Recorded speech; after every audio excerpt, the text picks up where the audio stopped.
నమస్తే రమగారు. నమస్తే జయ. రమగారు, మన ఇంట్లోకి నెగిటివ్ ఎనర్జీ వస్తోంది, వచ్చింది అని మనకి ముందుగానే ఆ సంకేతాలు ఏమైనా తెలుస్తాయంటారా? నెగిటివ్ ఎనర్జీ అంటే పాజిటివ్ ఎనర్జీ లేకపోవటమే నెగిటివ్ ఎనర్జీ. అంతే కదా. ఇంట్లో తరచుగా గొడవలు, కీచులాటలు, పొట్టి పుణ్యానికి పోట్లాటలు వస్తూ ఉండటం, తర్వాత ఏదో ఒక వస్తువులు చెడిపోతూ ఉండటం, చేయి తగిలి అవి ఇవి వస్తువులు పడిపోవటం, గాజు వస్తువులు పగిలిపోవటం, ఎవరో ఒక మనిషి ఊరికే అడ్రస్ అడగడానికి వచ్చిన వాడి గురించి కూడా మనం పోట్లాడుకుంటాం. ఎందుకో కారణం ఉండదు, ఏముండదు. ఏది సంకల్పించినా మొదలుపెట్టిన పనులు ఆగిపోతూ ఉంటాం. ఎక్కడికైనా వెళ్దాం అనుకుంటాం, ఓ మాట్లాడేసుకుంటాం సినిమాకి వెళ్దామని, టికెట్లు దొరకవు. అది ఓసారి అయితే క్యాజువల్గా, ప్రతిసారి అయితే ఓకే ప్రయాణం ఏర్పాట్లు అన్నీ చేసుకుంటాం, టికెట్లు క్యాన్సిల్ అయిపోవటమో, మనకే ఏదైనా రాకపోవటమో అయిపోతుంది. డబ్బులు కుదరకపోవటం, ఇట్లా వస్తుంది అనుకున్న డబ్బు రాకపోవటం, ఏమిటో మొహాలు బ్రైట్గా లేకపోవటం, ఫేస్లో కూడా తెలుస్తుందండి. ఫేస్లో కూడా తెలుస్తుంది. నెగిటివ్ దిష్టి తగిలిన మొహాలు ఎలా ఉంటాయి? ఓకే ఓకే, డల్గా ఉంటాయి కదా. నెగిటివ్ ఎనర్జీ అంటే ప్రధానంగా ఏంటంటే నకారాత్మక శక్తి అని చెప్తారు తెలుగులో. సకారాత్మకము, నకారాత్మకం, పాజిటివ్, నెగిటివ్. ఏదైనా ఒక బ్యాడ్ థింగ్, ఈవిల్ థింగ్ మనని వెంబడించడం, ఇది పెద్ద రకాలు. వాళ్ళు ఎవరో మనని ఏమిటో చేసేయటం కాదు. నాకు అసలు ఆ పేర్లు చెప్పడం కూడా ఇష్టం ఉండదు జయ, ఏమనుకోవద్దు. నేను అలాంటి పదాలు నమ్మను, వాడను. వాళ్ళు ఎవరో మనకి చెడుపు చేయాలని ఏదైనా క్రియలు చేయటమే అని అనుకోవద్దు. మనమే నెగిటివిటీని సృష్టించుకుంటూ ఉంటాం. ఎస్, ఇప్పుడు ఏదైనా చేద్దాం అనుకున్నాం, సినిమా అంటే టికెట్లు దొరకద్దు, టికెట్లు ఎక్కడ దొరుకుతాయి? ఈ రోజుల్లో ఇలాంటి డైలాగులు ఒక 5-6 వస్తాయి, అంతే వచ్చేసింది. ఇద్దరు ట్రై చేస్తారు, ఇద్దరు ఇలా అంటారు. ఈ ఇద్దరికి ఉత్సాహం కూడా పోయిద్దండి. వీళ్ళకి ఉత్సాహం పోతుంది, వాళ్ళ నెగిటివిటీ వీళ్ళ మీదకి వస్తుంది, పని అయిపోతుంది. ఇదొకటి. అక్కడి నుంచి మనకి చుట్టుపక్కల వాళ్ళు, జనాలు, ఫ్రెండ్స్, అబ్బో వీళ్ళు మీరు బాగా సక్సెస్ అయ్యారని వాళ్ళు అవతల వాళ్ళు పదే పదే మాట్లాడడం. ఎప్పుడో ఒకసారి మన ఆరా తూట్లు పడిపోతుంది, ఆ నెగిటివిటీ మన మీదకి వచ్చేస్తుంది. ఇక మనకి లేదా ఏదైనా ఒక్క దుస్సంఘటన జరిగిందనుకో, మనం దానివల్ల అన్నిటినీ నెగిటివ్గానే ఆలోచించడం మొదలు పెడతాం. ఏది పాజిటివ్గా స్టెప్ వేయకపోతే అవదు కదా పని, అవ్వకపోతే ఇంకా నెగిటివిటీ పెరిగిపోతూ ఉంటుంది. మనుషుల దృక్పథాల్లో, ఆలోచన విధానంలో మార్పు రావాలి. నెగిటివిటీ చిన్న చిన్న మార్గాల ద్వారా బయటికి తోసేయాలి. చాలా చిన్న మార్గం. ఎట్లా అంటే ఇల్లంతా కడుగుతాం, ఇల్లు కడిగితే ఇల్లు ఇంత ఉంటుంది, తూము ఎంత ఉంటుంది? ఇంతే కాదు, అంతే. మొత్తం నీళ్ళన్నీ ఆ తూములోకి కొట్టాలి మనం. ఎందుకు తూములు చిన్నవి పెడతారు? ఇల్లంతా ఓ పక్కన గోడ ఖాళీ ఉంటే బాపోతాయి కదా, మనం పడిపోతాం కదా. శక్తి అంతా పోకూడదు, సన్నగా ఒక చోట్ల నుంచి బయటికి వెళ్ళిపోవాలి, ఎక్కువగా పోకూడదు. ఈ నెగిటివిటీని చిన్న చిన్న మార్గాల ద్వారా బయటికి తోసేయండి. ఎట్లా రమ్మగారు? మొదటిది ఇల్లు శుభ్రంగా ఉంచుకోవటం, చెత్తలు, పాత వస్తువులు ఉంచద్దు, దానం చేసేయండి, అమ్మేయండి లేదా పారేయండి. దానం మంచి ప్రక్రియ. పారేసేది వారేయమని శాస్త్రం. పారేయకు, వారగా పెట్టు, ఎవరైనా తీసుకుంటారు కదా. అన్నం డస్ట్బిన్లో పడేసే బదులు ఓ చిన్న బౌల్లో వేసి కాసిన పాలు పోసి బాకెట్లో పెడితే దారిపోయే ఏ కుక్కకైనా మనం ఆహారానికి ఇస్తాం కదా, పిల్లికైనా. పారేసేదాన్ని వారేయాలి, గుర్తుపెట్టుకోండి. ఇది పక్కగా పెట్టాలి, ఎవరైనా తీసుకుంటారు. మనకి హైదరాబాద్లో కొన్ని చోట్ల, ఇక్కడ పీపుల్స్ అల్మారాలని వచ్చినాయి, మనం అక్కడ పీపుల్స్ ఫ్రిడ్జ్ కూడా వస్తువులు అక్కడ పెడితే ఎవరికి కావాల్సిన వాళ్ళు తీసుకుంటారు. తిండి కూడా చాలా మంచి కాన్సెప్ట్. కరోనా తోటి దెబ్బతినేసిందేమోనని అనిపిస్తుంది మేబీ కదా. ఫారిన్ కంట్రీస్ లో కూడా చేస్తారట ఇది. అన్ని బయట పెట్టేస్తారు, ఎవరికి కావాలంటే వాళ్ళు ఐటమ్స్ కూడా అంటారు అమ్మగారు.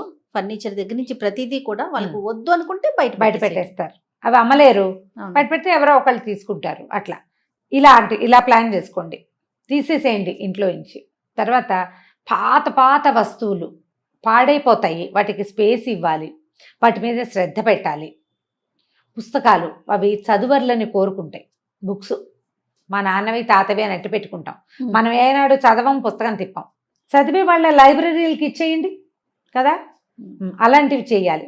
తర్వాత రెండోది, ఇంట్లో బాగా ఆకుపచ్చటి మొక్కలు పెట్టుకోండి. పాజిటివ్ ఎనర్జీ వాటితోటి పెరుగుతుంది. మూలలు అల్మర్లు అన్నీ శుభ్రంగా ఉంచండి. క్లీన్ చేసేసరికల్లా మనకు ఒక చిక్కు తీసిన భావన వస్తుంది. అవునవును, అది ప్రశాంతతనిస్తుంది, హాయిగా ఉంటుంది. హాయిగా ఉంటుంది. నాకు ఆ క్లటర్ కంట్రోల్ పుస్తకం చాలా ఇష్టం. అవునా? అందులో ఒక 10 పాయింట్స్ చెప్తాడు, ఏవేవి తీసేయాలో. ఎక్కడి నుంచి బెడ్రూమ్ల దగ్గర నుంచి మొదలు పెడతాడు. ఓకే. న్యూస్ పేపర్లు కట్ల పేర్చేస్తాం. ఎన్ని అవును. ఉంటాయో ఒకరోజు తీసిపారేయండి, ఇల్లు భలే ప్రశాంతంగా ఉన్న ఫీలింగ్ వస్తుంది. అంతే కదా? అవునవును. అక్కడి నుంచి బూజు దులుపుకోండి ఎప్పటికప్పుడు. ఫ్యాన్లు, ట్యూబ్ లైట్లు అవి డల్గా ఉంటాయి, అవును. పైనంతా దుమ్ము చేరిన మకమకలాడుతూ ఉంటుంది. తుడిచేసిన రోజున ఒక బ్రైట్ అబ్బా. ఫీల్ వస్తుంది. అనుభవిస్తే తెలుస్తుంది. అంతే అండి. నేను చెప్తుంటే ఏదో సోదిలా ఉంటుంది. అది చేసే వాళ్ళకి చేస్తే, సొంతంగా చేస్తే, మనమే చేస్తే, మగవాళ్ళ అల్మార్లు, పుస్తకాల అల్మార్లు వాళ్ళనే సర్దుకొనివ్వండి. బీరువాలలో, ఈ డ్రావర్లలో విపరీతంగా రిసీట్లు, బ్యాంక్ పేపర్లు చెత్తగా నింపేస్తాం, కవర్లు పెట్టేస్తాం. ఓసారి మొత్తం చిక్కు తీసేయండి, అంతే. సగం నెగిటివిటీ తగ్గిపోతుంది. ఇంట్లో పేరుకుపోయిన దుమ్ము మన నెగిటివిటీని పెంచేస్తుంది. పాతవి నూనె క్యాన్లు, పాల కవర్లు, పాల డబ్బాలు, పిల్లల ఆట వస్తువులు, పాత బట్టలు, పాత అట్టపెట్టెలు, పాత పాత్ర సామాగ్రి అన్నీ కూడా బయట పారేయండి, ఇంట్లో నుంచి తీసేయండి ఫస్ట్. తర్వాత మన లోపలి భావాల్ని శుభ్రం చేద్దాం. ఇల్లు అయిన తర్వాత ఇల్లు అయిపోయింది. మా ఫ్రెండ్ తోటి ఒక ప్రాబ్లం ఉంది, కూర్చుని మాట్లాడుకుని సార్ట్అవుట్ చేసేసుకోండి. ఒకసారి అడిగేసావనుకో తెగిపోతుంది, పోతుంది. ఫ్రెండ్షిప్ ఉంటే ఉంటుంది, ఇష్యూ అయితే ఉండదు కదా. మీకు ఎంతసేపు అది చలేస్తూ ఉంటుంది లోపల, అడిగేయాలనిపిస్తుంది కానీ అడగలేం. అడిగేసేయండి. హస్బెండ్లను అడగాలన్నా అడిగే అవతల పారేయండి, అంతే. ఏదైతే అదో అంతేనా రమ్మగారు? సరే, మీ పేరే చెప్పేసి రమ్మగారు అంతే. అడగండి, మాట్లాడుకోండి, సార్ట్అవుట్ చేసుకోండి. అయితే ఇది ఇంకొక మాట చెప్తాను ఇక్కడ. ఇది అడగటం వల్ల, ఈ విషయంలో నిలదీయటం వల్ల మన క్లోజ్ రిలేషన్స్లో ఏదైనా ఆఘాతం వస్తుంది అని అనిపిస్తే ఆ పని చేయకండి. తెంపేసే రకపు ధోరణికి వెళ్ళొద్దు, అది మళ్ళీ మన ఇంకా ఇబ్బంది పెడుతుంది. పిల్లల్ని కూడా అంతే, చక్కగా హెయిర్ కట్లు నీట్గా చేయించండి, పిల్లలు గోల్డ్ కట్ చేయండి, చెవులు శుభ్రం చేయండి, తలకి బాగా నూనె రాయండి, క్లోజ్ చేసుకోండి పిల్లల్ని. నెగిటివ్ ఎనర్జీ తగ్గిపోతుంది. పిల్లల నవ్వులు, ఆటలు, వాళ్ళు హాయిగా ఉండటం, కేర్ ఫ్రీగా వాళ్ళతో మనం ఉండటం, వీటితోటి ఇంకో కొంచెం సంతోషంగా ఉంటాం. ఇంట్లో ఎప్పటికప్పుడు కాస్త ఒక అగరబత్తి వెలిగించుకుంటూ ఉండండి.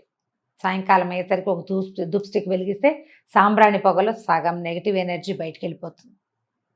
నెగిటివిటీ పెంచిన కొద్దీ పెరుగుతుంది.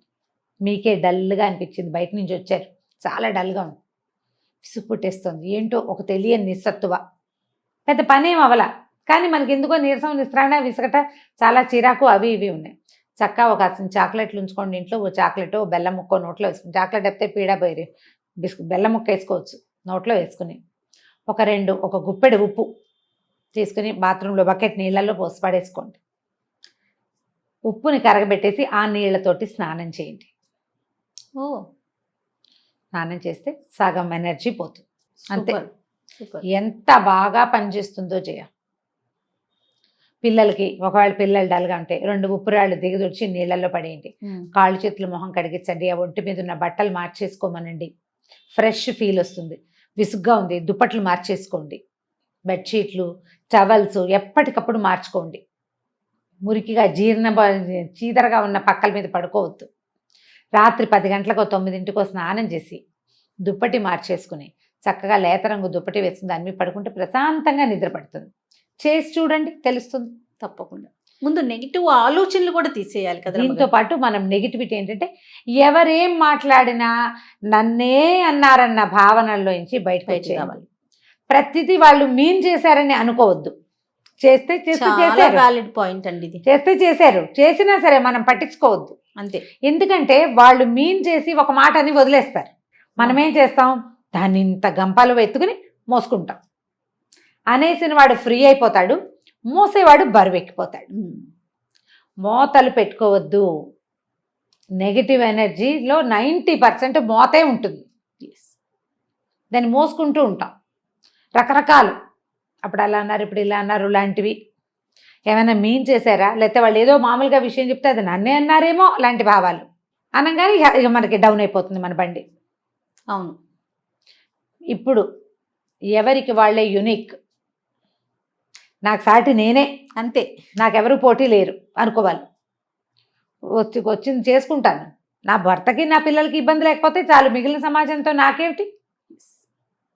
ఇది రెగ్యులర్ డైలాగ్ కాదు, ఇలాంటప్పుడు మనం అనుకోవాలన్నమాట. రెగ్యులర్గా కదా, రెగ్యులర్గా ఇలా అనుకోకూడదు, సమాజంతో కలిసే ఉండాలి మనం. మనకు ఒక అవసరం వచ్చినప్పుడు చివుక్కుమంటుంది అనుకోవాలా, అనుకోవాలంటే అప్పుడు మనం ఏం చెప్పుకోవాలి, ఏంటి వీళ్ళెవడం నన్ననేది, నాకేం తక్కువ, వీళ్ళు నన్ను అంటామేంటి, బోడి వీళ్ళకి మాత్రం ఏమొచ్చు, పోనీ నాకు రాదనుకో, వాళ్ళకి మాత్రం మహా వచ్చా అనుకోవాలి. ఇలా రివర్స్లో కనుక ప్రశ్నించుకుని మిమ్మల్ని మీరు బూస్టప్ చేసుకోవాలి.